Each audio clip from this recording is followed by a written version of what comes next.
பாடசாலை முதல்வர் அவர்களுக்கும் பிரதி அதிபர் அவர்களுக்கும் ஆசிரியர் பெருந்தைகளுக்கும் மாணவ செல்வங்களுக்கும் இந்நேரம் வந்தாங்க.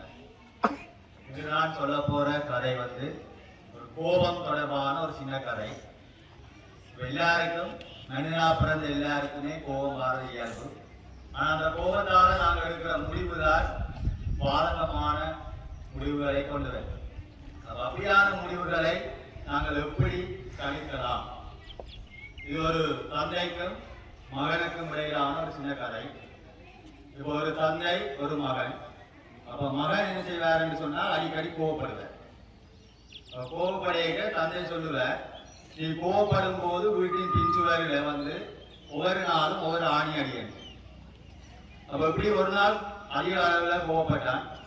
கோவப்படையில தகப்பன் சொன்ன நீ போய் 10 ஆணி பின்சுவரில் அடியணும். 10 ஆணி அடித்தான். அடுத்த நாளும் கோவப்படுறான், 7 ஆணி அடிக்கிறான்.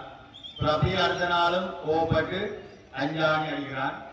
அடுத்த நாள் கோவப்பட 2 ஆணி அடிக்கிறான். இதை பார்த்தாங்க ஆரம்பத்தில் கோவப்படைக்க கூடியிருந்தது. பிறகு படிப்படியாக அவன் கோபம் குறைஞ்சி வந்தது. குறைஞ்சி வந்த பிறகு அவன் தேவனை கூப்பிட்டு சொன்னான், அப்பா நான் இனி கோவப்பட மாட்டேன். அவன் தகப்பன் சொன்ன, சரி பண்ணி சுயர்களுக்கு வார கோவப்பட்டு 45 ஆணி அடிச்சிருக்கிற அந்த ஆணியை எப்படி பிடிங்கி எடுக்கிறது? தகப்பன் சொன்ன, உனக்கு எப்போ கோபம் விரைவியோ அப்போ ஒவ்வொரு ஆணியாக அந்த ஆணியை பிடுங்கிடுறேன். அப்போ அப்படியே 45 நாள் அவன் ஆணியை பிடுங்கி எடுக்க அவன் கோபம் இயல்பாகவே குறைவடைஞ்சு. பிறகு கேட்ட, சரி இப்போ இப்போ இந்த சுவரில் நீ ஆணி அடிச்சிருக்கிற, அதில் துணை இருக்கு.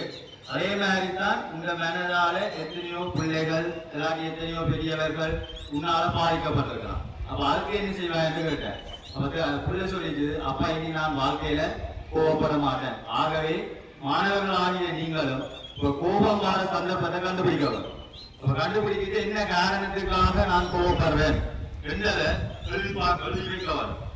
அடுத்த நாள் அதை எடுத்து பார்க்கவன். ஏன் தேவையில்லாம நான் இதுக்கு கோபப்பட்டேன். அப்படி தினமும் நீங்க செய்து கொண்டு வந்தீங்கன்னு சொன்னால் உங்களுக்கு வர கோபத்தை இயல்பாக கட்டுப்படுத்திக் கொள்ளலாம். வாய்ப்புக்கு நன்றி கூறி விடைபெறுகிறேன். நன்றி.